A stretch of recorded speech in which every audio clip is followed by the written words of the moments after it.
여러분 안녕하십니까? 국제 선교를 의미하는 IM 선교회가 제2, 제3의 집단 감염을 잇따라 낳고 있습니다. 이 선교회가 운영하는 대전 IM 국제학교의 청년과정 수련생들이 강원도 홍천의 한 교회로 수련회를 갔는데 총 40명 중 39명이 확진됐습니다. 고열과 두통을 호소하는 참가자가 있었지만 해열제로 버티게 했고 무엇보다 홍천 지역 주민과도 접촉했습니다. 먼저 박민기 기자의 보도입니다. 출입이 통제된 강원도 홍천의 한 교회입니다. 대전 IM 국제학교의 20대 젊은 수련생들과 관계자 40여 명은 지난 16일 이곳에 찾아왔습니다. 명목은 수련회였습니다. 평소 알고 지내던 이 교회 목사로부터 장소를 제공받았고 교회 건물 1층에 있는 방 6개에 나누어 합숙 생활을 해왔습니다. 건물 내부에서 숙식을 함께하며 밀접 접촉을 유지해왔던 것입니다. 일부는 고열이나 두통 같은 이상 증세를 호소했지만 해열제만 먹였을 뿐 진단검사는 받지 않았습니다. 결국 수련생 37명과 인솔하던 목사 부부 2명 등 모두 39명이 한꺼번에 코로나19 확진 판정을 받았습니다. 방역당국은 중증을 보이는 7명은 인근 의료원으로 이송했고 32명은 아산생활치료센터로 옮겼습니다. 이번 상황과 관련하여 관리자, 운영자 및 이용자의 거리두기 이행 여부와 집합, 모임, 행사, 방역 지침 의무화 사항을 조사하여 그런데 홍천으로 옮긴 시점이 논란거리입니다. 그로부터 나흘 전 이들이 생활하던 대전 IM 국제학교에선 이미 코로나19 의심 증세를 보인 사람들이 나타났기 때문입니다. 방역당국은 이들이 밀집을 피해 홍천으로 인원을 분산시켰을 가능성을 의심하고 있습니다. 1월 16일까지인가가 신입생들이 들어오니까 여기에 너무 많은 밀집이 되죠. 여기에 애들이 증상이 있어가지고 빨리 피해야 되겠다라고 홍천으로 갔다 그런 얘기도. 집단 감염이 확인된 IEA 국제학교 선교회원들이 떠난 교회는 임시 폐쇄됐지만 지역 전파 가능성이 남아있어 주민들의 불안감은 쉽게 사라지지 않고 있습니다. 일부 확진자들이 교회 차량을 이용해 인근 카페와 빵집을 다니면서 지역 주민과 접촉했기 때문입니다.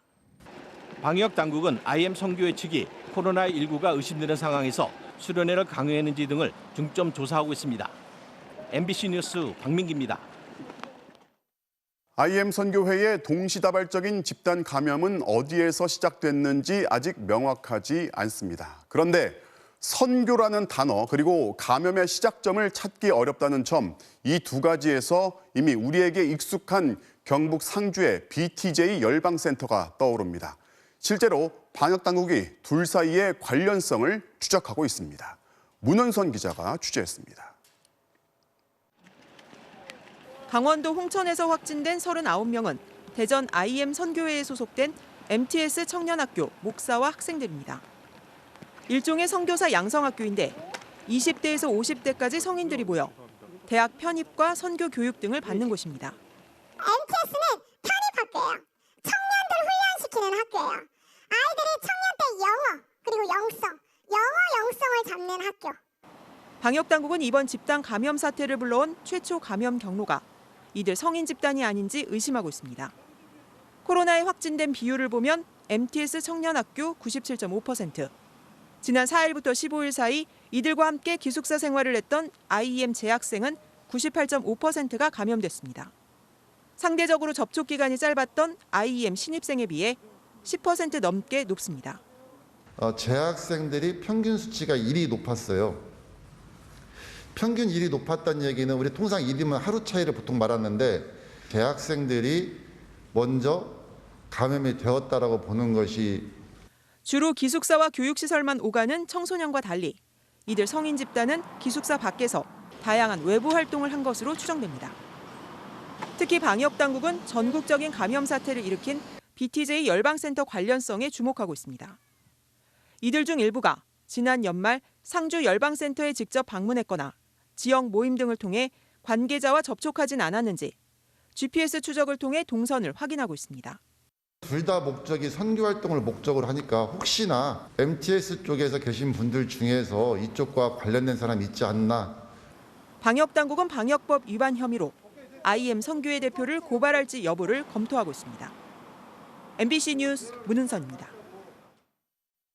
IM 선교회가 운영하는 또 다른 국제학교죠. 광주 TCS 관련 감염이 주변 시설과 다른 지역으로 번지고 있습니다.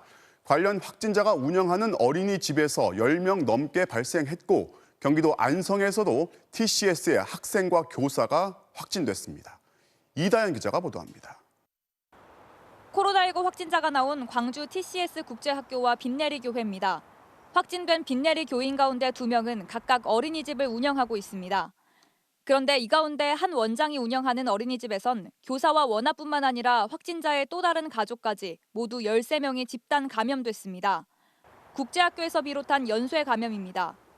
TCS 국제학교에서 시작된 감염자 수는 광주에서만 37명에 이릅니다. 학교 밖으로 감염이 확산되는 겁니다. TCS 관련해서는 N차 감염이 지금 발생한 상황입니다. 그래서 추후에 저희들이 그 GPS 기반으로 해서 이 TCS 관련과 또 다른 그 유사한 비인가 교육시설이라든지 이런 데하고 연관성이 있는지는 계속 추적 검사 중에 있습니다. IM 선교회에 소속된 또 다른 국제학교에서도 확진자가 속출하고 있습니다. 경기도 안성에 있는 TCS 국제학교에선 학생 1명과 교사 1명이 추가로 양성 판정을 받았습니다. 앞서 용인에 있는 요셉 TCS 국제학교에서도 학생과 교사 15명이 확진되기도 했습니다. 방역당국은 요양병원과 달리 기숙학교의 경우 학생들이 외부 활동도 활발히 하는 만큼 확산의 위험성이 더 큰 것으로 보고 있습니다. 특히 학생을 매개로 가족 간의 전파가 이루어졌을 가능성을 우려하고 있습니다. 현재 이런 부분이 어디이고 전국에 얼마나 되는지는 계속 파악을 해나가면서 저희가 조치를 취하겠다는 말씀을 드립니다. 방역당국은 IM 선교회 소속 학교 22곳의 연락처를 지자체에 통보하고 전국의 비인가 학교를 상대로 조사를 확대하고 있습니다. MBC 뉴스 이다현입니다. 제 방학 때 이번 방학 때에 한 2,000명의 아이들을 치렀어요. 수련회를. 이 코로나 한가운데 제가 슈퍼 확진자가 돼야 되고 벌써 돼야 되는 상황인데 한 명도 아직 안 걸렸어요. 네, 그래서 참 저는 그런 얘기 하고 싶어요. 그분이 그런 얘기 하셨는데 하나님께서는 저희를 과학적으로 지켜주신다. 과학적으로 지켜주시나 봐요. 네, IM 선교회 대표 마이클 조 선교사의 얘기를 들어보면 집단 감염은 결국 시간의 문제였습니다. 선교단체였지만 교리와 영어를 결합시켜 교육사업에 뛰어들었고 진학, 유학이라는 말에 학부모들이 호응하면서 짧은 시간에 급성장했습니다. 윤홍성 기자가 이 선교회의 정체를 취재했습니다. IM 선교회가 한창 교세를 확장하던 2019년 전국 26개 교회가 소속된 경기도의 한 선교회에서 열린 설명회 영상입니다. 저희가 IM 선교회가 특별한 프로그램 있지 않습니다. 오랜 기간 잡아놔요. 첫 번째, 오랜 기간 잡아놔요. 두 번째, 세뇌시킵니다. 그래서 저희가 패러다임을 바꿔서 어떻게 하냐면 교회가 학교를 하자. 교회 관계자들을 상대로 한 일종의 사업 설명회. TCS와 IM 등 각종 교육 과정을 소개하고 저렴한 비용으로 유학까지 가능하다고 말합니다. 일반적으로 유학 가려면 한 200에서 250만 원 정도 들어요. 생활비만. 그런데 저희 교육 네트워크 안에서 이것을 움직이면 생활비가 70만 원이에요. 하지만 IM 국제학교의 경우 입학비만 300만 원, 매달 95만 원씩 학비를 받습니다. 방학 기간 2, 3주씩 열리는 캠프 회비도 50만 원에서 110만 원까지 말처럼 저렴하진 않습니다. 이가 돈이 제일 많이 되는 곳이거든요. 아무리 돈이 없어도 자기 자녀 유학 보낼 때는 대출 내서라도 보내요. 아무리 돈이 없어도요. 교회에서 뭐 한다 그러면 돈이 없대. 그런데 그 아들 유학 가요. 설명회가 열린 지 1년도 안 돼 많은 교회들이 속속 교육 사업에 동참했습니다. 해외 선교 대신 국내에만 집중하면서 코로나 사태는 오히려 새 확장에 도움이 됐다고 합니다. 코로나 때문에 우리 목사님이 수지 맞았다고 그러는데 저는 정말 제가 수지 맞은 것 같아요. 코로나 때문에. 2019년 7곳에 불과하던 교육시설 수는 24개로 늘었고 올해도 10여 곳이 문을 열기로 했습니다. 몇 터져 죽겠어. 너무 많아요. 이번에 신입생 막 4, 50명 또 들어온대요. 대전에 자리 없어요. 180명에 180명. 600평에. 실제 작년 지역별로 열린 여름 캠프에만 학생 2,000명이 참가했고 11월 대전에서 열린 전국대회에도 수백 명이 모였습니다. 우리 IM 선교회가 걸렸어도 벌써 걸려야 되거든요. 왜냐하면 아이들이 계속 수시로 왔다 갔다 하고요. 전국에서 오고 또 제가 전국을 돌아다녀요. 감염이 위태로운 상황이 많았지만 종교의 힘으로 극복했다는 IM 선교회.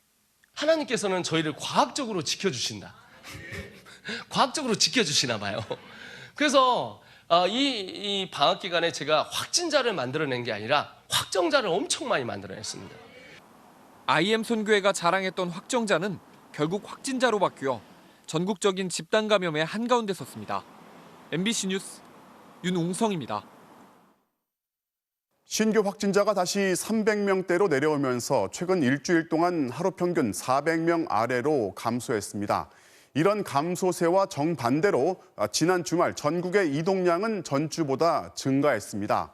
이런 상황에서 설 명절을 앞두고 거리 두기 단계를 어떻게 조정해야 할지 정부가 이번 금요일에 발표합니다. 이덕영 기자가 보도합니다. 코로나19에서 회복된 환자 40명을 대상으로 국립중앙의료원이 후유증을 조사한 결과 가장 많은 증상은 피로감이었고 운동 시 호흡곤란과 탈모 증상 등이 뒤를 이었습니다. 동네를 조금 걸으려고 그래도 이렇게 숨이 차서 걷기가 힘들고 말을 많이 해도 좀 숨이 찬다거나. 나이가 어리거나 경증일수록 피로와 수면장애 등이, 고령이거나 중증일수록 호흡곤란과 폐섬유화 현상이 발생했습니다. 특히 중증일수록 피로나 호흡곤란 같은 후유증이 발생할 위험이 2배까지 증가하고 우울감과 외상 후 스트레스 장애 같은 정신과적 후유증도 전 연령대에서 공통적으로 관찰됐습니다. 모든 연령층에서 코로나19 완치 후에 후유증이 발생할 가능성이 있다는 것을 확인했기 때문에 모든 국민들께서 방역 조치 및 방역 수칙을 철저히 준수하는 것이 아직 지역 내 감염 사례는 없지만 변이 바이러스의 국내 유입 증가도 문제입니다. 변이 바이러스의 전염력과 치명률이 커지고 있는 것으로 보고된 가운데 국내 유입 사례는 27건으로 늘어났기 때문입니다. 바깥으로 3차 유행의 고비를 넘고 백신 접종을 눈앞에 둔 지금 변이 바이러스가 국내로 유입되어 확산될 경우 심각한 위협이 될 것입니다. 게다가 지난 주말 수도권의 이동량은 한 주 전보다 13.3%, 비수도권은 약 20% 증가한 것으로 나타났습니다. 이번 3차 유행에선 4명 중 1명꼴로 가족 내 전파를 통해 감염되고 있는데 설 연휴가 2주 앞으로 다가온 것도 걱정입니다. 이런 위험 요소들을 고려해 정부는 거리 두기 단계와 5인 이상 집합금지 조치를 완화할지 등을 오는 금요일 결정에 발표할 예정입니다. MBC 뉴스 이덕영입니다. 오늘 전 세계 확진자는 1억 명을 넘었습니다. 중국 우한에서 첫 환자가 발생하고 꼭 1년 1개월 만입니다. 그 사이 인간은 백신을 개발해 맞서고 있지만 이 영악한 바이러스는 새로운 변이를 거듭하고 있습니다. 미국 제약사 모더나는 결국 남아공발 변이 바이러스에는 지금 개발한 백신의 효과가 뚝 떨어진다고 인정했습니다. 김정원 기자가 보도합니다. 모더나 측은 백신을 2번 맞아 면역력이 생긴 8명의 혈액 샘플로 변이 바이러스에 대한 효능을 실험했습니다. 영국발 변이에는 바이러스를 무력화시키는 중화항체가 충분히 만들어졌습니다. 하지만 남아공 변이의 경우 중화항체 양이 6분의 1 수준으로 줄어들었습니다. 모더나 측은 이 정도 효력으로도 남아공 변이를 예방할 수 있다고 했지만 면역 지속 기간은 짧아질 수 있다고 밝혔습니다. What we think could happen over time is the antibody going down, especially in the elderly. 이에 따라 개량 백신 연구도 곧 시작될 것으로 보입니다. 이미 2회 접종을 마친 사람들에게 개량 백신 주사를 한 번 더 놓거나 한 번만 맞은 경우 2회 접종 때 새로 개발된 백신을 접종할 계획입니다. 화이자도 6주 안에 개량 백신을 개발할 수 있을 것이라며 변이 바이러스 대응에 나섰습니다. 문제는 백신의 접종 속도가 변이 바이러스의 전파력을 따라잡지 못하고 있다는 겁니다. Every time the virus spreads to more people, you get more variants. If we had been able to really stomp out this pandemic much earlier, if we had gotten vaccines out earlier. 현재로선 최대한 백신을 많이 접종해 감염자 수를 줄이는 방법 외에 뾰족한 해법이 없는데 백신은 여전히 부족합니다. 미국은 일단 대규모 접종센터라도 늘려놓기로 했습니다. 또 모든 입국자는 항공기 출발 3일 이내에 코로나 음성 증명서를 의무적으로 제출하도록 했고 변이 바이러스 유입을 막기 위해 영국 등 유럽과 남아공, 브라질을 입국 제한 대상에 추가했습니다. 유럽연합도 유럽 밖으로 백신 수출을 제한하는 것을 검토하는 한편 27개 회원국의 여행 제한 조치를 현재보다 더 강화할 것을 권고했습니다. MBC 뉴스 김정원입니다.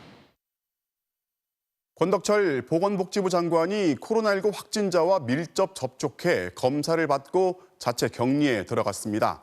보건복지부는 장관실 직원이 오늘 코로나19 확진 판정을 받으면서 권 장관도 검사를 받은 뒤 결과를 기다리고 있다고 밝혔습니다. 해당 직원은 어제 정부 세종청사에서 진행된 보건복지부와 식품의약품안전처, 질병관리청의 대통령 업무 보고에도 참석했던 것으로 알려졌습니다. 초유의 당대표 성추행 사건이 벌어진 정의당은 오늘도 사죄의 입장을 밝히면서 수습 대책을 논의했습니다. 우선 당 지도부는 비상체제로 전환하고 4월 보궐선거에 후보 공천을 하지 않는 방안 등 강력한 후속 조치를 검토하기로 했습니다. 김재경 기자입니다. 오늘 오전 소집된 정의당 의원총회. 피해자인 장혜영 의원은 불참한 가운데 총회장엔 아무도 쉽게 말을 꺼내지 못하는 침통한 분위기가 한동안 이어졌습니다. 정의당은 모든 걸 내려놓겠다며 거듭 사과했습니다. 밑바닥부터 근본적인 변화를 위해 뼈를 깎는 노력을 하겠습니다. 국민 여러분께 다시 한번 머리 숙여 사과드립니다.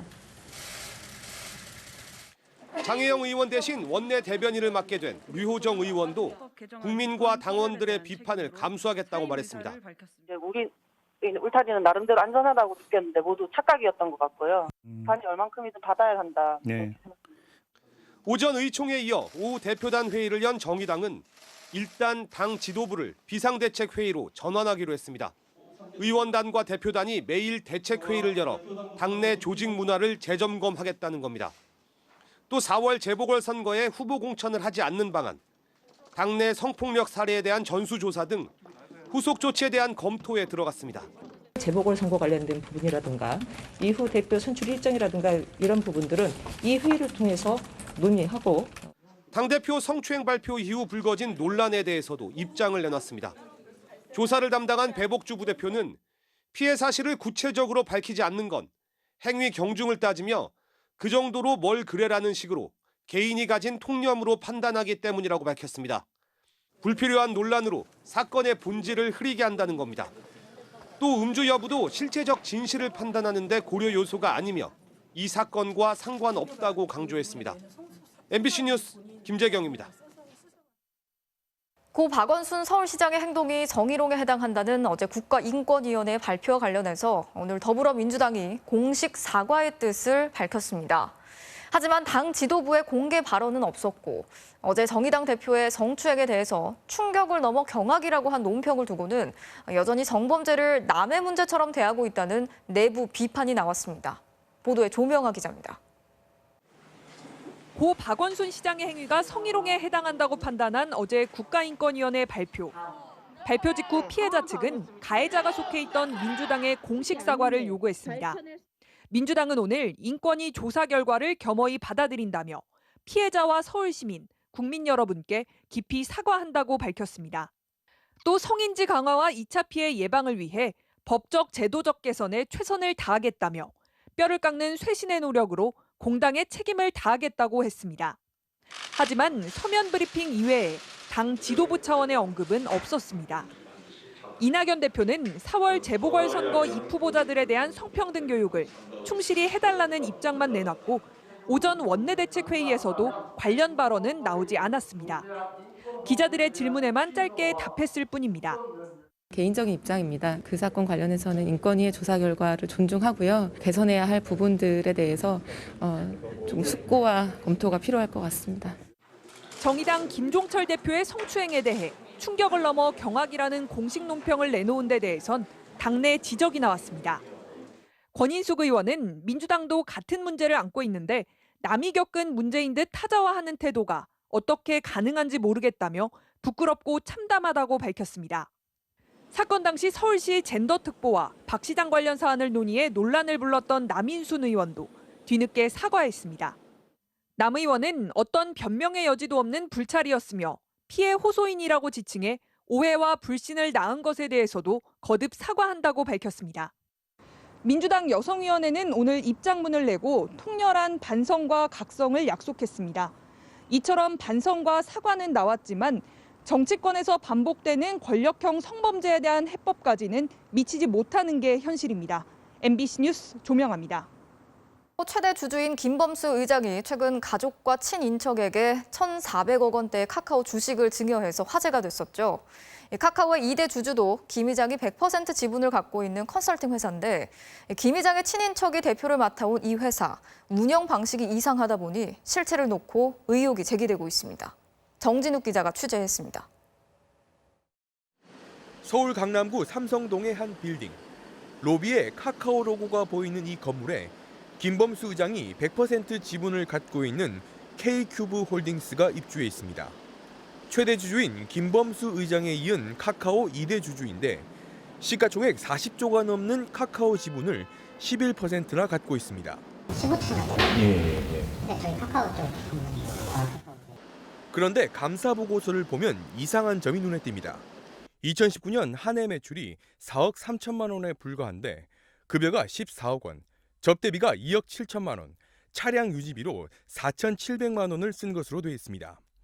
이 회사의 임직원은 김범수 의장을 포함해 모두 5명. 대표는 김 의장의 동생이고 부인은 이사로 등재돼 있습니다. 단순 계산으로도 한 명당 3억 원에 가까운 급여와 5천만 원이 넘는 접대비가 지급된 셈입니다. 이 회사는 경영 컨설팅을 사업 목적으로 내걸고 있는데 이들 임원회에는 실무 직원 1명 없는 회사다 보니 가족에게 편의를 제공하기 위한 실체 없는 회사가 아니냐는 의혹이 제기되고 있습니다. 카카오는 이에 대해 실제 활발한 투자 업무를 하고 있다며 김범수 의장 부부는 급여를 받은 적도 없다고 밝혔습니다. 급여를 받은 적이 없고요. 급여를 받는 대상이 아닌 거죠. 하지만 지난해부터는 김범수 의장의 아들과 딸도 이 회사에 입사해 근무하고 있어 회사의 실체를 둘러싼 궁금증은 더욱 커지고 있습니다. 카카오는 자녀들은 인턴으로 입사한 것으로 대졸 신입 초봉 수준의 급여를 받고 일하고 있다고 밝혔습니다. MBC 뉴스 정준익입니다. 급성 심근경색으로 쓰러진 50대 환자를 이송하려던 닥터 헬기가 코로나 감염 가능성을 우려해서 그냥 돌아간 일이 있었습니다. 이 환자는 다시 구급차를 이용해 병원으로 이송됐지만 결국 숨졌고 유족들은 강하게 항의했습니다. 이하라 기자가 취재했습니다. 강원도 홍천에 사는 황모 씨는 지난달 16일 남편을 하늘로 떠나보냈습니다. 낮 1시쯤 갑자기 가슴이 답답하다던 남편은 바로 홍천 아산병원에 갔지만 2시간 뒤 의식을 잃었습니다. 권역 응급의료센터인 원주 세브란스 병원에서 닥터 헬기가 출발했다는 소식에 안심한 것도 잠시. 코로나19 감염을 배제할 수 없다는 이유로 헬기는 다시 원주로 돌아갔습니다. 다시 구급차 이송을 준비했고 50분 가까이 지나 원주에 도착했지만 결국 남편은 숨졌습니다. 급성 심근경색이었습니다. 근데 왜 닥터 헬기는 그렇게 외면을 하고 돌아가서 우리 아빠에게 골든타임을 놓치게 했는지 저는 그 부분을 도저히 이해할 수가 없고요. 병원 측은 닥터 헬기에는 구급차와 달리 음압 기능이 없어서 코로나 관련 증상이 있는 환자를 태우는 건 너무 큰 부담이라고 설명했습니다. 이제 앰뷸런스는 사실 앞쪽 운전석하고 뒤는 완전히 분리가 돼 있으니까 공간이 그냥 헬기보다는 좀 더 넓으니까. 헬기 기장과 탑승 의사 같은 특수 인력은 대체하기가 어려워 코로나19 감염이 우려되면 이송을 거부할 수 있다고 덧붙였습니다. 헬기가 사실 중증 환자를 이송하는 수단인데 만약에 그렇게 돼서 그 운행을 못한다 며칠을 사실 그것도 굉장히 부담이거든요. 실제로 연간 300건에 달했던 원주 세브란스 병원의 닥터 헬기 이송 건수는 코로나가 한창인 지난해 160건으로 줄었습니다. 2019년 10월에 공표된 닥터 헬기 운영 지침엔 코로나 상황이 전혀 반영돼 있지 않습니다. 출동 결정을 내린다거나 이런 거에 대해서 저희가 따로 그렇게 관여하거나 그러지는 않고요. 유가족은 응급 환자가 제때 닥터 헬기를 이용할 수 있도록 현실적으로 제도를 바꿔달라고 호소했습니다. 저희 아빠 같은 사람이 또다시 생기지 말라는 법은 없어요. 저희 홍천 지역은 상급병원이 없습니다. 그래서 이렇게 이송할 수밖에 없는데 그렇다면 저희 같은 지역에 있는 응급 환자들은 다 죽을 수밖에 없어요. MBC 뉴스 이하라입니다.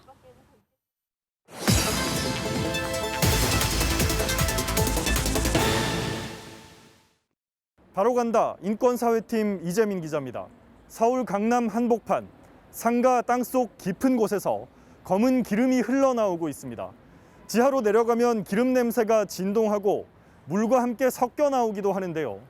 유래를 찾으려면 강남 개발이 한창이던 40년 전으로 거슬러 올라가야 한다는 전설 같은 말까지 들리는데요.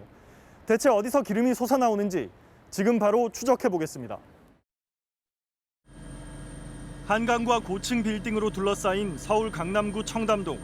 재건축 공사에 들어간 아파트 단지 앞에 40년 넘은 4층짜리 상가 건물이 외롭게 서 있습니다. 컴컴한 지하로 내려가자 역한 기름 냄새가 마스크를 뚫고 들어옵니다. 천을 들춰보니 검은 액체가 흥건합니다. 지금도 이제 마르지 않은 상태는 보여 있습니다. 깊은 물에서 이렇게 막 솟구치듯이 있잖아요. 샘솟듯이. 영하 10도 강추위가 들이닥친 지난 13일 아침 갑자기 독한 냄새가 퍼졌다고 합니다. 머리가 아프다 뭐 이런 사람도 있었고. 순찰을 돌던 관리사무소 직원은 물이 흐르는 소리에 지하실로 향했습니다. 수도관 동파로 콸콸 쏟아져 나오던 물. 그런데 손전등을 비추자 군데군데 시커먼 기름이 둥둥 떠 있었습니다. 아예 계단을 못 들었어요. 물이 많이 차가웠고. 근데 거기에 새카만 게 많이 섞여 있어서 들어와 봤더니 기름이랑 같이 이제 막 뒤섞여 갖고. 수도관 밸브를 잠그고 물을 다 빼냈지만 기름은 어딘가에서 계속 흘러나왔습니다. 진짜 기가 막히다 기름이. 오일이 어떻게 뒤엉키게 됐을까 이게. 민방위 대피소 문을 열고 지하실 가장 안쪽으로 들어가 봤습니다. 바닥 곳곳에 지름 10에서 20cm 정도인 구멍 10여 개가 뚫려 있습니다. 기름의 근원지였습니다. 이곳은 상가 지하에서 기름으로 추정되는 검은 액체가 솟아나온 장소입니다. 구멍에서는 지금도 이렇게 검은 액체가 잔뜩 묻어나오고 있습니다. 손가락이 잘 떨어지지 않을 정도로 진득한 것이 한눈에 봐도 오래된 기름입니다. 기름의 정체는 뭘까? 상인들은 약 30년 전까지 아파트와 상가에서 난방용으로 쓰던 벙커CU라고 의심합니다. 난방유가 매립이 되어 있다라는 얘기는 계속 망망이 들렸었죠. 오일탱크가 있고 그것이 그냥 매립이 되어 있는 상태다. 불법인지 아닌지도 모르고 그냥 전설같이. 소방서 기록을 보니 강남 개발 초기인 1979년 각각 31만 리터와 7,500리터짜리 난방용 기름탱크 2개가 있었던 사실이 확인됩니다. 하지만 1993년 지역 난방으로 전환되면서 기름탱크는 쓸모가 없어졌고 2005년과 2007년 각각 철근과 콘크리트로 구멍과 환기구를 막고 폐기됐다고 돼 있습니다. 완전히 철거가 됐는지 남은 기름은 어떻게 처리된 건지 아무런 기록이 남아있지 않습니다. 강남구청 측은 현장을 둘러본 뒤 동파로 샌 물이 땅속으로 들어가자 지하에 남아있는 기름이 위로 뜨면서 밖으로 흘러나온 것으로 추정했습니다. 하지만 추가 조치는 없다는 입장입니다. 오염물 시설 폐기를 하고 이렇기 때문에 일단 토양오염물의 관리 대상에서 제외가 돼요. 정체모를 기름 범벅 위에 세운 아파트의 유해성, 환경 교란 여부도 미궁으로 빠져들고 있습니다. 바로 간다 이재민입니다. 바이러스가 인간의 삶을 지배한 2020년 전 세계 경제는 직격탄을 맞았고 한국 경제도 마이너스 1% 역성장을 피하지 못했습니다. 하지만 하락의 폭이 훨씬 큰 주요 국가와 비교해 보면 우리 경제가 전 세계에서 가장 선방했다는 평가도 과장스럽지 않습니다. 노경진 기자가 보도합니다. 수출이 살리고 정부가 바쳤습니다. 지난해 우리 성장률은 마이너스 1%. 1998년 외환위기 이후 첫 역성장이지만 다른 주요국 성장률이 마이너스 3%에서 마이너스 10%까지 추락하며 극도의 충격을 입은 것에 비하면 상당히 선방한 성적표라는 평가입니다. 수출의 활약이 컸습니다. 반도체를 중심으로 9월부터 반등한 수출은 11월과 12월 확연한 증가세를 보였고 설비 투자도 큰 폭으로 늘렸습니다. 이에 마이너스 3.2%까지 떨어졌던 2분기를 딛고 3분기에 이어 4분기도 플러스 성장으로 전환했습니다. 반면 민간 소비는 3차 유행까지 겹치며 5%나 감소했습니다. 추락하는 내수를 뒷받침한 건 세 차례에 걸친 재난지원금과 보조금, 정책 대출 등 크게 늘어난 재정 지출. 민간 소비 위축으로 2%포인트 내려간 성장률을 정부 지출로 1%포인트 끌어올렸습니다. 코로나19 팬데믹이란 이런 상황에서 민간 부분의 소비가 크게 위축되고 정부 부분에서 역할을 해야 되는 것이고 다른 나라들도 민간 부분에 비해서는 정부 기여도가 상당히 우리보다 더 높아. 그렇다면 올해 경제는 완연한 회복세에 접어드는 걸까? 여전히 조심스럽습니다. 한국은행이 전망한 올해 성장률은 3% 정도. 2019년 성장률이 2%였기 때문에 작년 마이너스 성장률을 감안하면 회복 속도가 빠르다고는 할 수는 없다는 게 한은의 설명입니다. 코로나 종식, 즉 백신 보급과 방역 성공이 경제 회복의 우선순위인 것은 물론이고 위기 극복을 위해 풀린 막대한 유동성의 부작용과 코로나가 초래할 양극화 문제 등을 어떻게 해결하는지도 앞으로 경제의 향방을 좌우할 것으로 보입니다. 상대적으로 취약한 부분, 경제적인 고통이 높아지는 부분에 대한 배려가 필요할 것으로 보이고요. 한국형 뉴딜을 중심으로 해서 정책 역량을 집중시키고 있는 부문에 대해서는 재정 지출의 효율성을 높여나가는 노력이 작년 국민소득은 2019년보다는 다소 줄겠지만 1인당 3만 1,000달러대는 무난히 달성할 걸로 한국은행은 예상했습니다. MBC 뉴스 노경진입니다. 한 구호단체가 최근에 보고서를 하나 발표했는데요. 전 세계 억만장자의 총 자산이 코로나 사태 속에 오히려 눈덩이처럼 불어났고 가장 부자인 10명이 9달 동안에만 증식한 자산이 전 세계인한테 백신을 접종하고도 남을 액수라고 했습니다.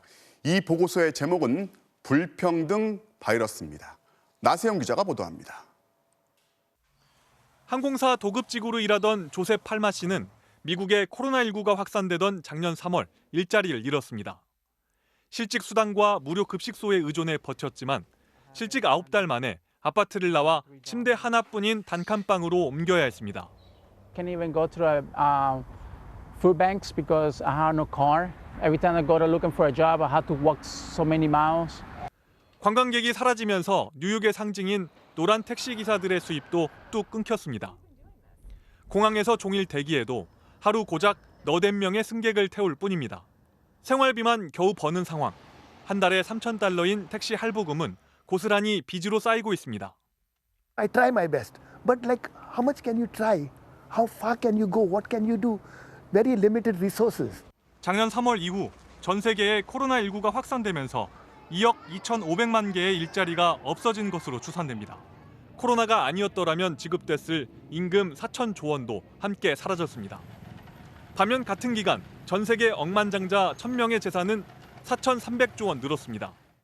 특히 아마존의 제프 베이조스와 테슬라의 일론 머스크, 루이비통 등 명품 브랜드를 거느린 아르노, 빌 게이츠와 페이스북의 마크 저커버그 등 전 세계에서 가장 부유한 10명의 재산은 이 기간 무려 595조 원이나 늘었습니다. Which would be enough to prevent anybody across the world from being pushed into poverty and would be enough also to pay for a vaccine for everyone.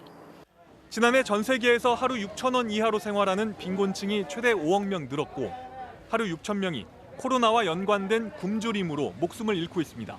불평등 바이러스란 제목의 보고서를 낸 국제 구호단체 옥스팜은 억만장자들은 9개월 만에 위기에서 회복했지만 빈곤층은 외부의 도움 없이는 10년 뒤에도 이전 상태를 회복하기 어렵다고 전망했습니다.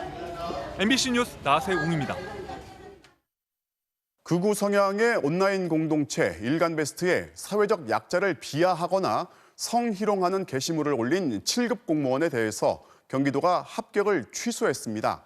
경기도는 미성년자 성매매 같은 범죄 의혹까지 있다면서 형사 고발의 뜻도 밝혔습니다. 윤상문 기자가 보도합니다. 특정 지역과 여성이나 소수자를 수시로 비하하는 극우 성향 커뮤니티 일간베스트. 이곳에서 자신이 고려대생이라고 밝히고 활동하다 최근 2020년도 경기도 7급 공무원 시험에 합격했다고 자랑했던 20대 남성. 그런데 이 남성이 미성년자와 성관계를 했다며 여성의 사진을 올리고 장애인을 비하하는 등 수년간 부적절한 게시물을 수십 건이나 작성했다는 의혹이 제기됐습니다.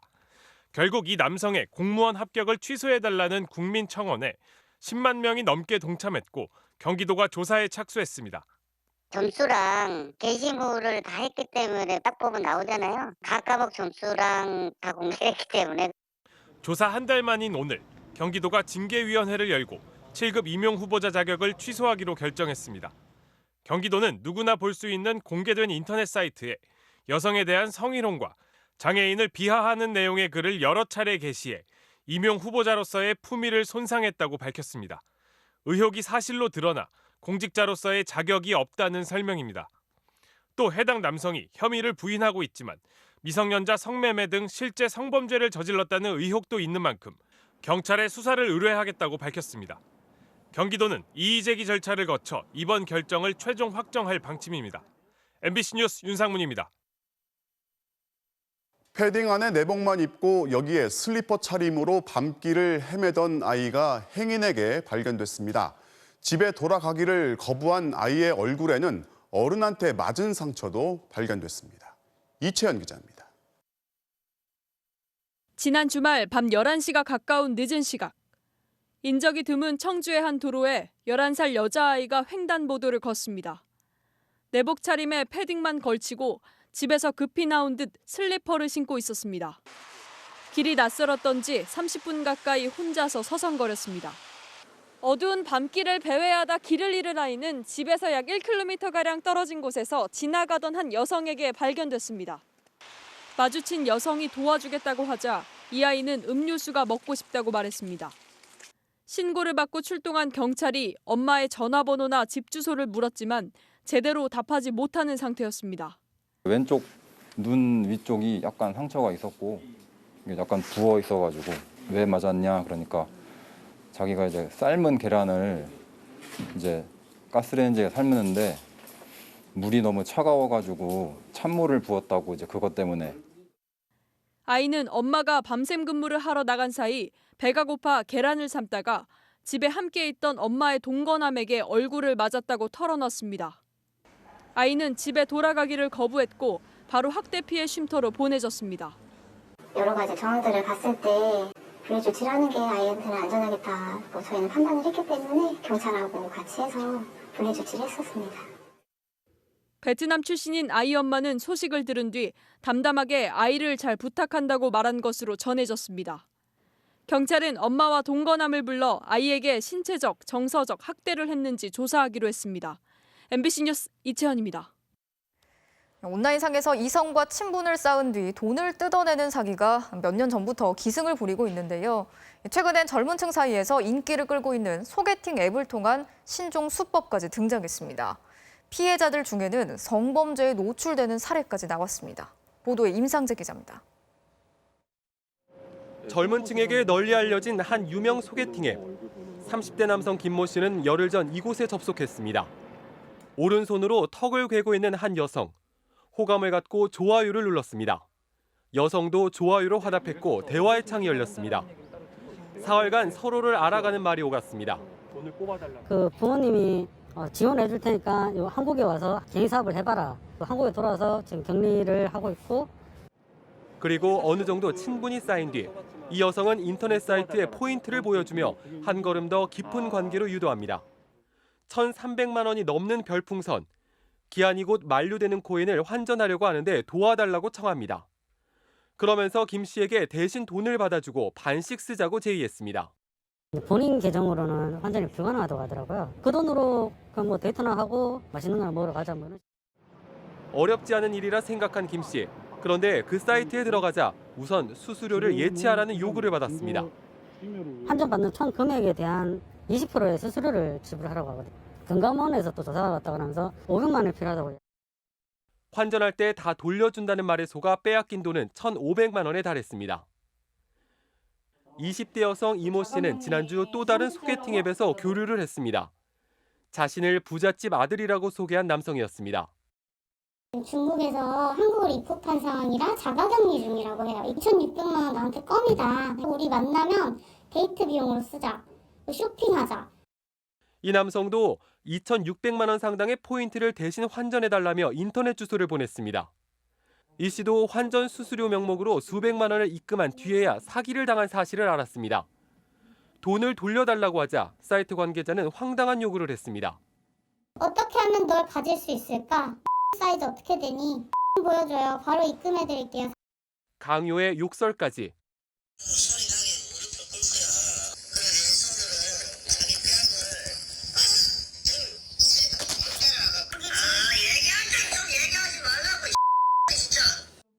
환전에 필요하다는 데 속아 주민등록번호, 전화번호까지 모두 알려줘 불안하기만 합니다. 밖을 못 나가겠는 거예요. 근데 제 주소지를 알고 있고 제 사진을 가지고 있고 지금 되게 무서워요. 확인된 피해자만 40여 명, 피해 액수는 수억 원에 달합니다.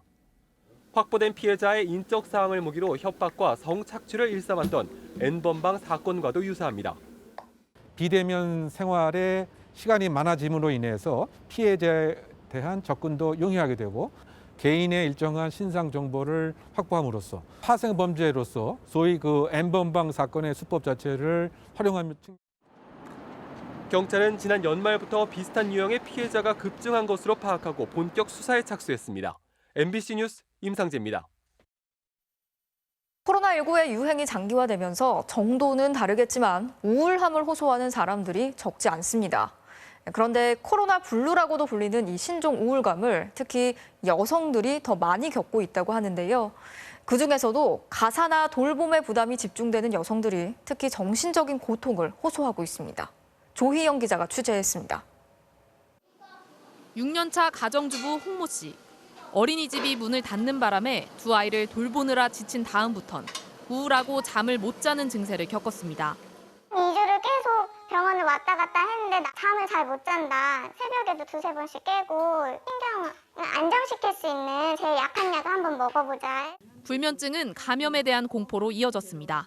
제가 가는 곳에 확진자가 다녀갔는데 제가 접촉을 했을 것 같으면 미리 검사를 받아볼 텐데 그냥 항상 조마조마하면서 다니는 거예요. 콜센터에서 일하고 있는 염희정 씨도 감염될까 봐 늘 불안합니다. 많은 사람하고 접촉해서 출근하는 것도 감염되는 건 아닐까라고 불안을 하고 또 사업장에 나와서 일을 해도 사업장이 워낙에 다닥다닥 붙어 있으니까. 한국건강증진개발원 조사 결과 코로나19로 우울과 불안을 겪는다는 비율이 응답자의 40%를 넘었습니다. 남성의 경우 3명 중 1명, 여성은 절반이 우울증을 겪었다고 답해 여성들이 정신적 고통을 겪는 비율이 더 높았습니다. 전업주부나 일하는 엄마나 보육시설이나 학교 운영이 중단되면서 돌봄 노동이 늘고 있는 상황이 가장 큰 원인으로 분석됩니다. 친정엄마가 못 온다, 시어머니 못 온다. 그동안에 육아를 지원해주던 시스템이 붕괴된 거잖아요. 공적 돌봄 지원 체계를 다시 설계해야 된다. 또 여성의 일자리가 지난 한 해 13만 7천 개나 줄어 8만 2천 개가 줄어든 남성에 비해 훨씬 감소폭이 큰 것도 여성들의 우울감을 부추기는 요인이 되고 있습니다. 감염에도 안 되도록 신경 써야 되고 또 나 때문에 우리 식구들이 아프면 안 되고 또 혹시라도 코로나 핑계로 회사에서 잘리지는 않을까 이런 걱정도 해야 되는 상황인 거죠. 유엔도 작년 보고서를 통해 코로나19가 돌봄 노동 전담과 일자리 문제 등 여성들이 겪는 기존의 불평등을 악화시킨다며 이를 완화하기 위한 정책 대응이 시급하다고 강조했습니다. MBC 뉴스 조희영입니다. 철로에 떨어진 일본인을 구하려다 숨진 고 이수연 씨의 20주년 추모식이 한국과 일본에서 열렸습니다. 20년이 흘렀지만 일본에서는 여전히 그의 숭고한 뜻을 기억하고 이어나가는 이들이 있습니다. 도쿄 고현승 특파원이 만나봤습니다. 도쿄에서 사람이 가장 많이 오가는 JR 철도선 앞에 한국인과 일본인이 함께 고개를 숙였습니다. 20년 전 철로에 떨어진 일본인을 구하려다 숨진 의사 고 이수연 씨를 추모하는 자리입니다. 20년의 세월이 지났지만 고 이수연 씨를 기억하고 기리는 사람들이 오늘 다시 이렇게 이 씨의 추모비 앞에 꽃을 들고 찾아왔습니다. 코로나19 탓에 추도식은 참석이 제한됐지만 참석자들은 모두 그가 바라는 세상을 마음에 되새겼습니다. 20년이 지났지만 일본인들은 그의 의로운 행동을 잊지 않고 있습니다. 지금도 100명이 넘는 일본인들이 매년 1억 원의 성금을 보내고 있고 이렇게 만들어진 장학금은 18개국 1000여 명의 유학생들에게 도움을 주고 있습니다. 또 한 명의 후배로서 선배님 이름이 부끄럽지 않도록 일본에서도 물론 한국에서도 열심히 활약할 수 있는 그런 학생이 되도록 저도 노력을 하겠습니다. 이 씨가 공부하던 일본어 학교 마당에는 추모 공원이 만들어졌고 고향에서 가져온 동백나무는 올해도 꽃을 피웠습니다. 最初はこの程度の1メーターちょっとの大きさだったんですけど、これは今20年経ってこのような大きな。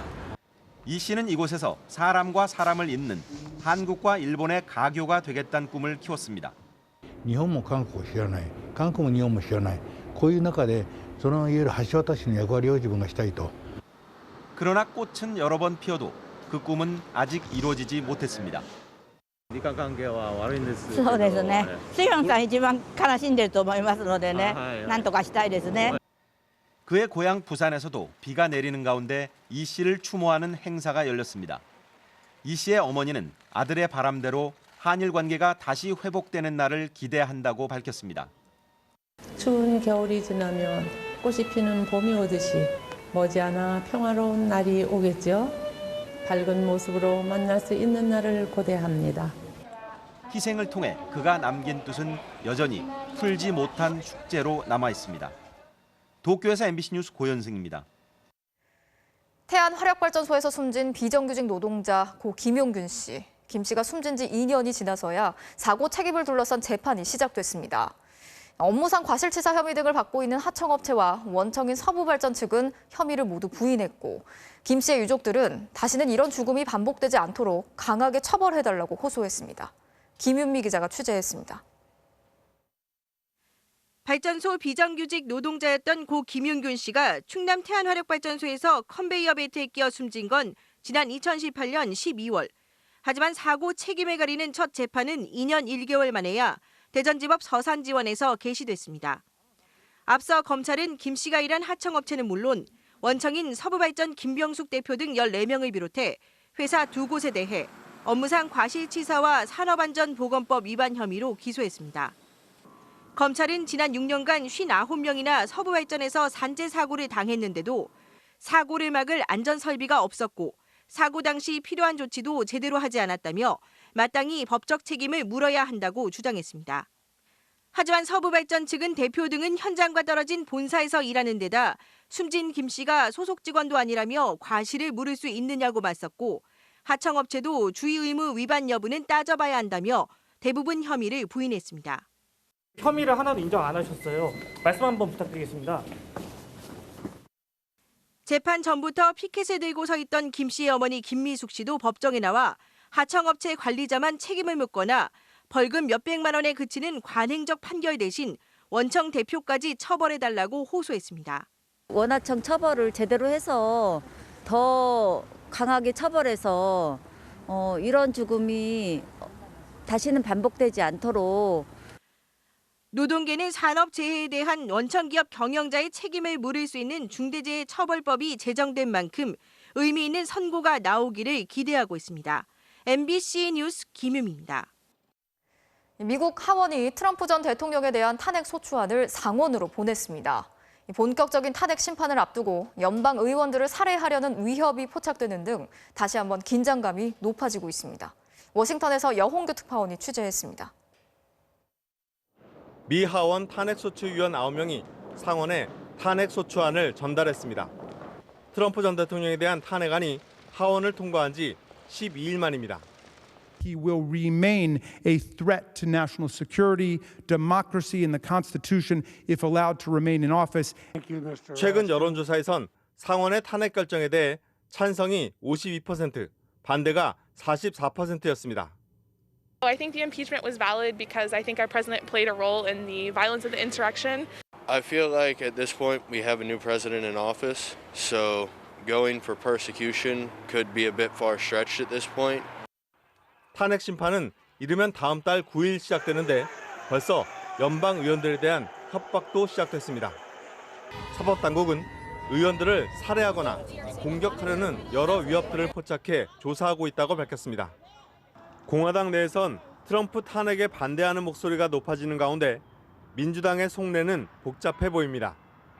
본격적인 탄핵 정국이 시작되면 모든 이슈들을 빨아들이면서 바이든 행정부의 주요 국정 과제들은 묻혀버리고 임기 초반 국정 동력을 상실할 수도 있기 때문입니다.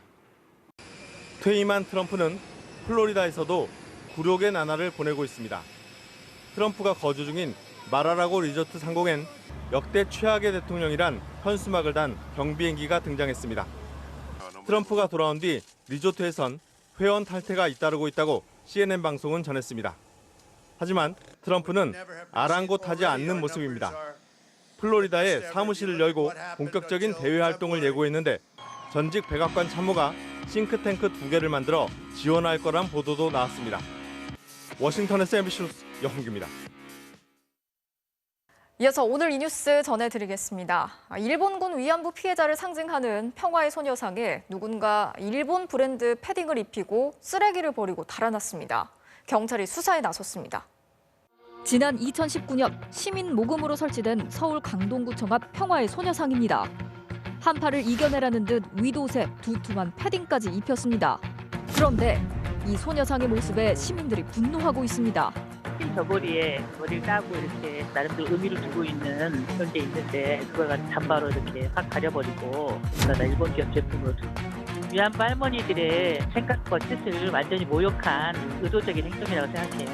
알고 보니 이 패딩은 노 재팬 운동 당시 불매리스트에 포함됐던 일본 브랜드 제품. 소녀상 옆에 버리고 간 가방 속 물건들도 시민들의 생각에 확신을 줬습니다. 신발이랑 냄새나는 옷까지 쓰레기처럼 버려져 있어서 아주 축축하고요. 냄새가 확 풍겼어요. 소녀상 순환의 역사는 깁니다.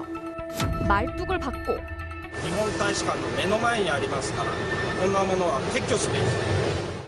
돌로 훼손하고 침을 뱉고 엉덩이를 흔들며 조롱합니다. 키스를 하고 차량으로 위협까지 합니다. 왜 놀래? 나 무슨 죄를 졌어? 가는데. 와 재밌다 진짜. 해외 소녀상도 순환을 피하진 못했습니다. 낙서에 동물 분뇨 테러, 머리에 화분을 씌우고 소녀상을 밀어서 쓰러뜨리기도 합니다. 하지만 이런 소녀상 훼손에도 관련 규정이 없어 처벌조차 하지 못하는 상황. 경찰은 목격자의 말과 주변 CCTV 등을 토대로 소녀상에 일본 브랜드 옷을 입히고 쓰레기를 버리고 달아난 30대 남녀를 찾고 있습니다. 내 얼굴에 왜 처벌 받습니까? 우리는 이렇게 가서 고통을 받고 왔는데 왜 선수사회에 대해서 숨질합니까? 오늘 이 뉴스였습니다.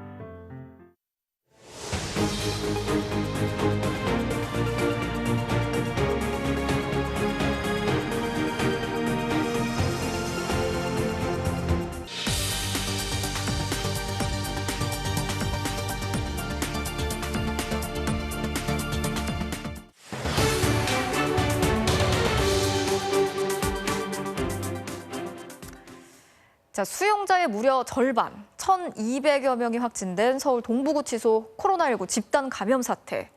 작년 11월 27일 첫 확진자가 나온 이후 2달이 지나면서 안정세로 접어들긴 했지만 집단 생활을 할 수밖에 없는 구치소, 특히 새로 지어진 최신 빌딩형 구조가 화를 키웠다는 지적이 많았습니다. 자, 그래서 저희 취재진이 이 빌딩형 구치소 한 곳을 찾아가 봤더니 감염에 취약할 수밖에 없었던 이유들을 곳곳에서 확인할 수 있었습니다. 자, 도대체 어떤 점이 코로나19 확산을 키웠고 대책은 없는 건지 이재욱 기자가 현장 취재했습니다. 큰 길 하나를 사이에 두고 아파트 단지나 주택가와 마주보는 미음자 모양의 독특한 건물 두 채. 지난 1996년 세워진 우리나라 최초의 빌딩형 교정시설, 경기도 수원구치소입니다. 방문 전날 취재진도 모두 선별진료소를 찾아 PCR 검사를 받아야 했습니다. 동부구치소 집단 감염 이후 수용시설의 방역 조치가 한층 강화됐기 때문입니다. 9층이나 되는 건물이다 보니 거의 엘리베이터를 이용합니다. 아무래도 계단보다는 좁고 밀폐된 시설이라 감염에 취약할 수밖에 없습니다. 서울 동부구치소 등 빌딩형 시설 모두 이런 사정은 비슷합니다. 수원구치소 안의 엘리베이터입니다. 이 비좁은 엘리베이터를 포함해 6개의 엘리베이터가 직원과 수용자가 이동할 수 있는 통로의 전부입니다. 철문이 굳게 닫힌 수용동 입구. 신입 수용자들이 머무는 공간은 철창 위에 비닐막까지 씌워 공기 흐름을 차단합니다. 코로나19 감염 사실을 모른 채 들어온 사람을 우려한 조치입니다. 교도관들도 머리부터 발끝까지 하얀색 레벨 D 방호복을 뒤집어 썼습니다. 방역 지침상 취재진도 들어갈 수 없었습니다. 반면 기존 수용자들이 생활하는 공간은 접근이 가능했습니다. 복도를 따라 길게 늘어선 철창과 철문들, 정원 6명인 이 방에서는 정원의 2배 가까운 10명이 생활합니다. 방넓이는 15제곱미터, 정원을 지키면 1인당 2.5제곱미터를 쓸 수 있지만 4명을 초과 수용한 탓에 1인당 1.5제곱미터, 1명에게 반평도 안 되는 공간만 주어집니다. 수용률 120%, 전국 53개 교정시설 중 최고 수준의 과밀 상태로 방에 사람을 구겨 넣다 보니 물과 휴지 등 생필품은 복도에 쌓아놨습니다. 이러다 코로나19 의심 환자라도 나오면 곧장 격리해야 하지만 독방도 턱없이 부족합니다. 신입 수용자들은 2주간 격리부터 해야 하는데 밀려드는 입소자들로 심할 때는 무려 5사람이 한 방에서 격리 아닌 격리를 합니다. 우리가 그 방역을 위해서 최대한 노력을 하고 있지만 그러한 사태가 우리 수원구치소에도 발생할 것에 대해서 많이 염려를 하고 있습니다. 운동을 하는 공간도 살펴봤습니다. 건물 가운데의 정원이나 옥상 체육 공간은 바깥 공기를 느낄 수 있도록 개방돼 있습니다. 하지만 이걸로는 모자라 실내 운동실도 함께 운영할 수밖에 없습니다. 집단 감염이 발생한 동부구치소는 옥상이나 야외 운동시설이 전혀 없습니다. 야외 운동장이 기본이었던 예전 구치소들과는 설계부터 다른 구조이기 때문입니다. 수원구치소는 미음자, 동부구치소는 티그자 형태로 공기의 흐름이 건물 안팎으로 원활하기 어려운 구조입니다. 코로나19 바이러스가 유입되면 언제든 제2의 동부구치소 신세가 될 우려가 높아 외부와의 불필요한 접촉을 차단하는 게 그나마 최선의 대안입니다. 저희들은 현재 그 직원들이 퇴근 후에 외출 금지 상태입니다. 직원은 일주일에 한 번씩 PCR 검사를 실시하고 있습니다. 그 수용자 중에서도 배식이나 청소하는 그 수용자들에 대해서는 2주일에 한 번씩 또 PCR 검사를 실시하고 있습니다. 수용자의 과밀화를 근본적으로 해소하려면 당연히 교정시설을 더 지어야 합니다. 하지만 범죄자를 위해 혈세를 쓴다, 우리 동네는 안 된다, 이런 거부감 때문에 마땅한 부지를 찾기조차 어렵습니다. 결국 좁은 땅에 많이 수용할 수 있게 빌딩형 최신 시설을 지었지만 구조상 감염병에 취약한 데다 그 시설조차 과밀 수용되는 악순환이 거듭되고 있습니다. 수용자에 대한 부정적인 시선이 좀 여전합니다. 무엇보다도 이제 수용자가 되면 시민으로 인정받지 못하는 게 가장 큰 문제라고 생각합니다. 문재인 정부는 출범 당시 교정시설 과밀화를 단계적으로 해소하겠다고 했지만 임기 말 터진 구치소 집단 감염으로 약속을 못 지킨 결과마저 드러났습니다. MBC 뉴스 이재욱입니다. 네, 그럼 직접 구치소 내부를 취재하고 온 이재욱 기자에게 몇 가지 더 물어보겠습니다. 자, 이 기자가 다녀온 수원구치소도 이 서울 동부구치소처럼 빌딩형으로 된 시설이잖아요. 여기서는 지금까지 코로나19 확진자가 나온 적이 없죠?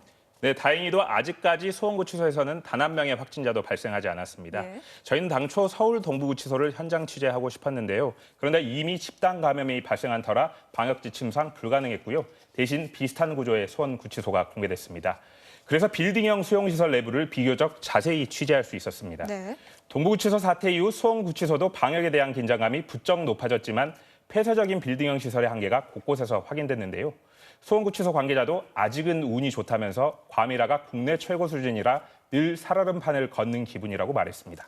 그러니까 그나마 방역이 잘 됐다고 공개한 이 구치소 같은 경우에도 6명짜리 방에 10명이 들어가 있을 정도로 사정이 굉장히 열악하다는 걸 숨기지를 못했습니다.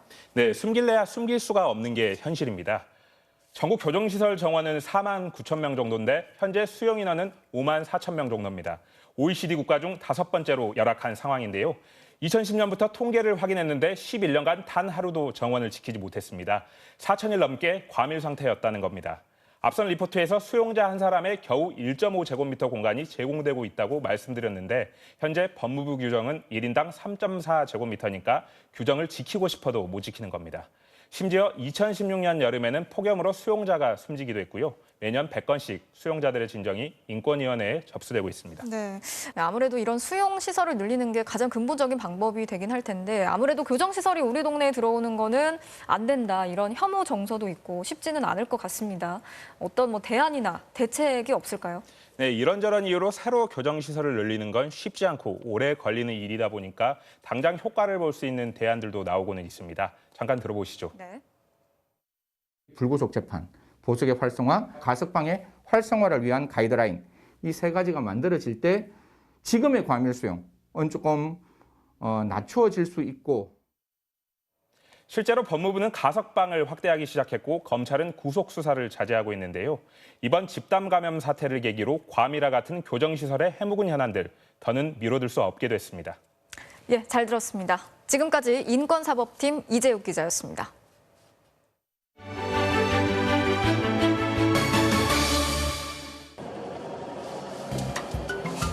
원래 평소에 이제 소고기 주다가 돼지고기를 한번 바꿔봤습니다. 예, 언니. 벌써 하고 왔다, 이거. 독수리 아빠 오나.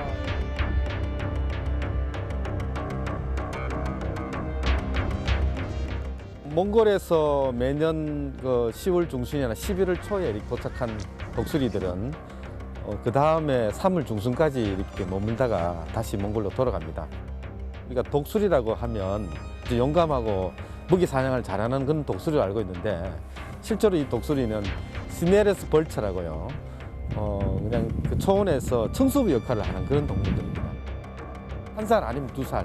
사냥을 못하는 데다가 또 먹이를 먹는 그런 학습 능력이라든가 그런 것들이 요령이 아직 없기 때문에 인간이 이렇게 먹이를 주지 않으면 겨울을 이렇게 날 수 없는, 특히 아프리카 돼지 열병 때문에 먹이를 주지 않기 때문에 북쪽에 있는 독수리도 아무래도 남쪽으로 더 많이 내려왔을 거라 보여지고요.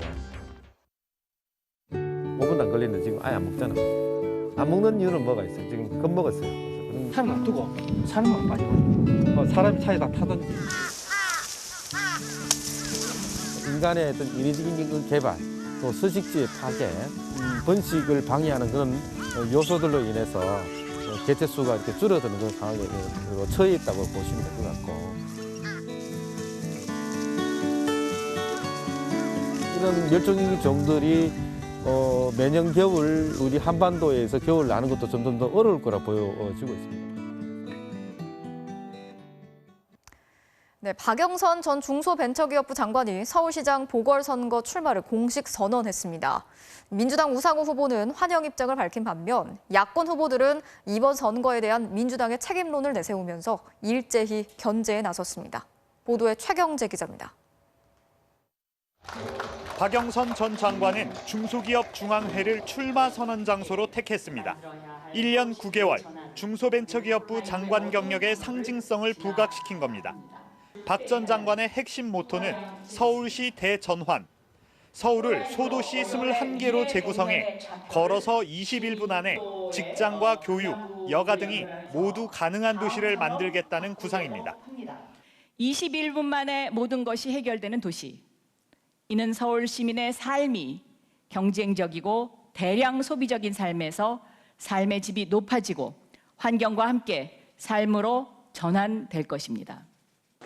유일한 당내 경쟁자 우상호 의원은 이재명 경기지사의 토론회에 박 전 장관과 함께 참석해 덕담을 나눴습니다.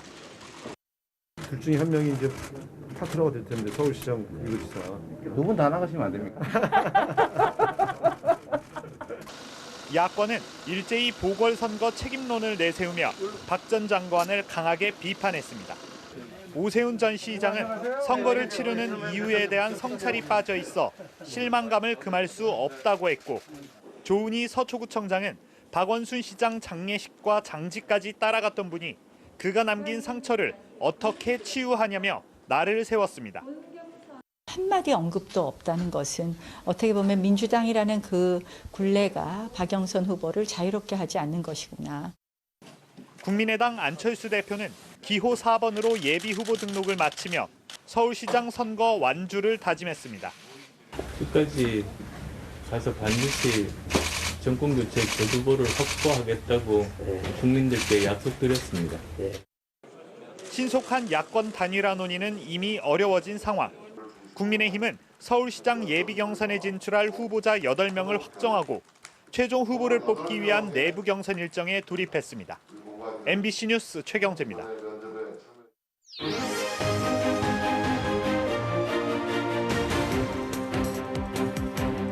정치적 참견 시점, 오늘도 정치팀 김재영 기자와 함께 하겠습니다. 자, 오늘 준비한 소식 보겠습니다. 네.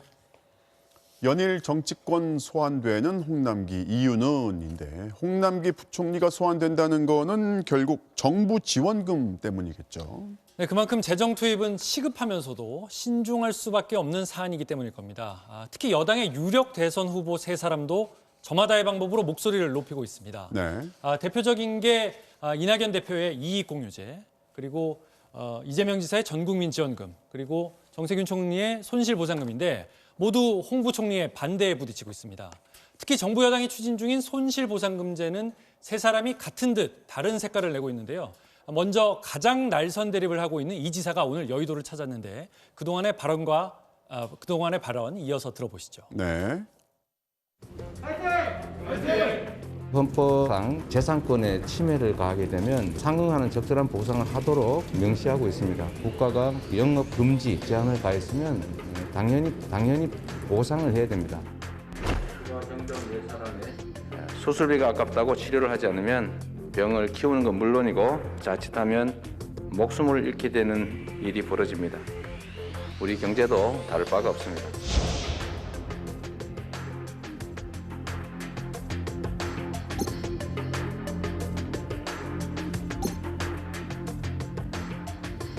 원래 창고지기는요, 본인이 곳간을 열고 닫을 권한이 없어요. 그건 주인이 하는 겁니다. 지금 말은 수건이라고 그러시는데요, 엄살이고요.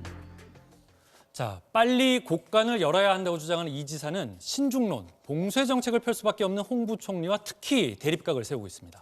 자, 보편 지원이 누구는 주고 누구는 안 주고 이런 형평성 문제는 해소를 시킬 수 있는데 결국에 이제 재원 마련을 두고서 답을 내기가 어려운 거예요. 네, 그 부분이 특히 부딪히는 부분인데요. 이를 문제 삼는 또 다른 경쟁자도 있습니다. 네. 바로 이낙연 민주당 대표인데요. 새 대선 주자 중 가장 신중론을 펴고 있다 보니까 정부 입장을 살펴주고 이 지사만 견제하는 거 아니냐는 해석도 나오고 있는데 관련 발언 들어보시죠. 네. 기재부 이른바 곳간지기한테 자꾸 구박한다고 뭐가 되는 건 아니고요. 정치적인 결단이나 합의가 필요하다고 생각합니다. 그걸 가지고 그냥 독하게 얘기해야만 선명하다 그렇게 보지는 않고요.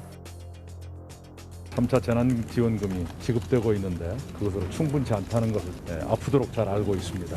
재정의 적극적인 역할, 정부와 잘 협의해 가면서 늦지 않게 유연하게 민생을 돕도록 하겠습니다.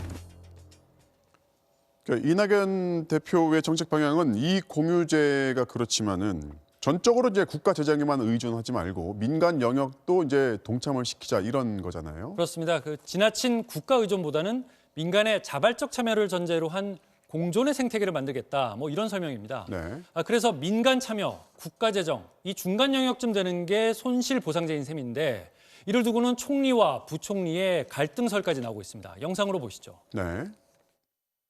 정부는 국회와 함께 제도도 만들고 입법을 해서 국민들에게 합법적으로 보상할 수 있는 그런 길이 열려야 한다고 저는 생각을 합니다.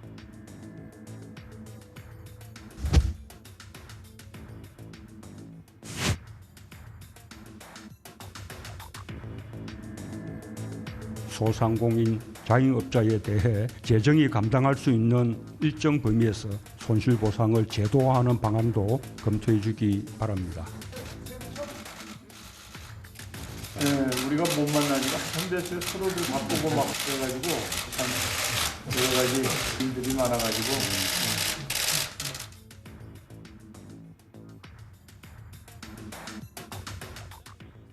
보상제를 논의하는 당정청 회의에 홍 부총리가 불참하면서 불화설이 정점에 이르렀거든요. 네. 그런데 어제 문재인 대통령의 발언으로 일단 중재가 된 모양새입니다. 특히 오늘은 홍 부총리가 지난해 경제 성과를 홍보한 글을 문 대통령이 자신의 SNS에 옮겨 실으면서 홍 부총리를 격려하는 듯한 분위기가 나왔고요.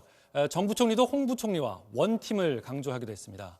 오늘 두 사람은 새로운 법을 만들기보다는 기존 소상공인 지원법에서 보상 근거를 마련하고 네. 또 과거 손실을 보상하는 소급 적용은 하지 않는 걸로 의견을 모은 걸로 전해졌습니다. 한정된 자원을 어떻게 효과적으로 사용할지, 그게 얼마나 또 체감적으로 와닿게 할지 현명한 정책 결정을 기대하겠습니다. 오늘은 여기까지 듣겠습니다. 지금까지 김재영 기자였습니다.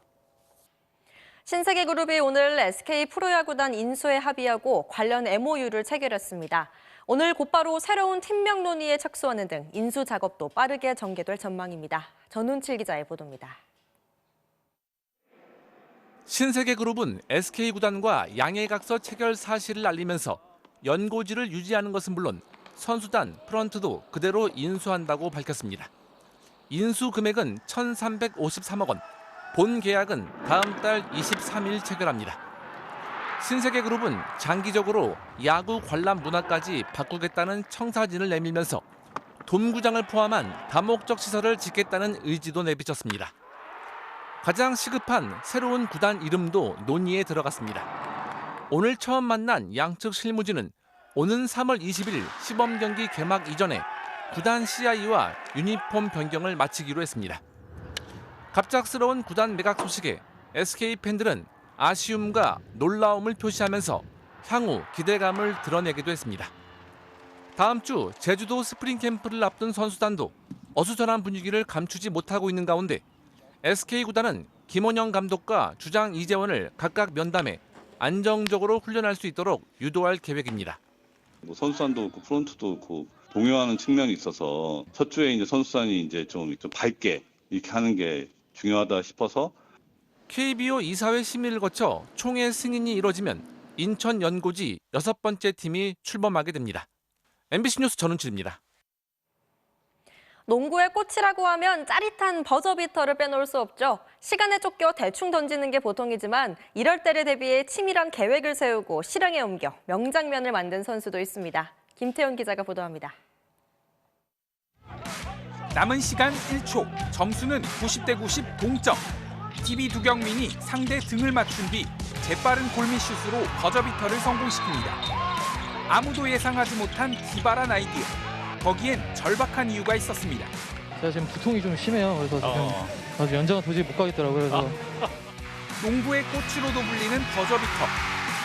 엄청난 거리에서 던진 슛부터 포기하는 심정으로 던진 3점 슛. 공중에서 받자마자 쏜 엘리웁 3점 슛 등 보통은 시간에 쫓겨 던진 슛이 행운이 따르면서 들어가는 게 대부분입니다. 하지만 두경민처럼 순간적인 재치가 명장면을 만들어내기도 합니다. 같은 팀 김태술도 SK 시절 삼성 이상민을 상대로 똑같은 득점을 올리는 등 꽤 많은 영리한 가드들이 주로 사용해왔습니다. 강선이 형이 등 돌려주기만 기다리고 있었거든요. 저희 팀 선배였던 박지현 선배님이 가르쳐 주신 거거든요. 간간히 써먹으라고. 그 생각해서 좀 써먹고 있습니다. NBA에서도 상대 수비가 등을 돌린 틈을 타 더블 클러치를 성공시키거나 상대를 이용해 손쉽게 덩크를 꽂아 넣는 등 많은 선수들이 상대를 허탈하게 만들었습니다. 계획한다고 꼭 성공한다는 보장은 없지만 선수들의 번뜩이는 재치와 또 그걸 성공시키는 강심장이 신선한 재미와 명장면을 선사했습니다. MBC 뉴스 김태훈입니다. 고정관념을 깨는 체조 마루 운동으로 토플레이 출발합니다. 시작 동작부터 뭔가 심상치 않은 이 선수. 미국의 니아 데니스란 선수인데요. 힘찬 도약에 이은 착지까지 완벽합니다. 그런데 잘 들어보면 음악이 좀 특이해요. 네, 랩에 맞춰 연기를 펼치는 건데요. 이게 춤인지 마루 운동인지 구분이 안 될 정도인데 응원하는 코치와 동료도 같이 리듬 타면서 제대로 흥이 났네요. 그리고 마지막 공중 동작까지 완벽하게 성공! 본인도 만족스러운 표정이죠. 만점에 가까운 9.95점을 받습니다. 이번엔 포르투갈 프로축구로 갑니다. 메으지의 선제골로 앞서간 포르투. 골대가 연속해서 골을 막아주는 행운까지 따라주면서 1대0으로 승리하는데요. 그런데 갑자기 분위기가 왜 이러죠? 같은 편끼리 몸싸움을 벌이는데요. 뭔가 오해가 있었던 것 같은데 이겼어도 기분은 찜찜하겠네요. 마지막은 NBA입니다. 댈러스의 하드웨이 주니어와 충돌한 덴버의 머레이. 일어나면서 그만 상대급소를 가격했어요. 아무리 기분이 나빠도 이건 아니지 않나요? 결국 돌아온 건 당연히 퇴장. 지금까지 토플레이였습니다. 어제가 많이 따뜻하기는 했나 봅니다. 비가 오니 제법 서늘함이 감도는데요. 이제는 비구름 뒤로 스모그가 들어올 모양입니다. 밤사이 먼지가 쌓이는 지역은 수도권과 충청권인데요. 이들 지역은 내일 온종일 나쁨 수준의 농도가 예상이 되고요. 동해안을 제외한 전국 많은 지역에서는 안개도 매우 짙게 낄 것으로 보이니까요. 출근길 조심히 이동을 하셔야겠습니다. 목요일인 모레부터는 다시 한겨울 날씨로 들어서겠습니다. 서울 등 대부분 지방에 눈 예보가 나와 있는데요. 특히 중부지방을 중심으로는 눈이 짧은 시간 동안 강하게 내려 쌓일 가능성이 있겠고요. 대기 불안정이 워낙 심해서 돌풍이 부는 곳도 있겠습니다. 이후로는 먼지를 밀어낼 강한 한기가 내려와서요. 금요일 아침 서울의 수은주가 영하 12도까지 뚝 떨어질 전망입니다. 내일은 전국의 하늘이 점차 맑아지겠고요. 동쪽 지방은 공기도 깨끗하겠습니다. 아침 최저 기온은 서울 영하 3도, 광주 1도로 쌀쌀함이 감도겠고요. 낮 최고 기온은 서울 5도, 대구 10도가 예상이 됩니다. 강추위는 오래 머물지 않고 주말 동안 누그러지겠는데요. 기상청 중기 예보상에 따르면 이후로는 큰 기온 변동 없이 이맘때 겨울 추위가 이어질 전망입니다. 날씨였습니다. 1월 26일 뉴스데스크 마치겠습니다. 오늘도 함께 해주신 여러분 고맙습니다.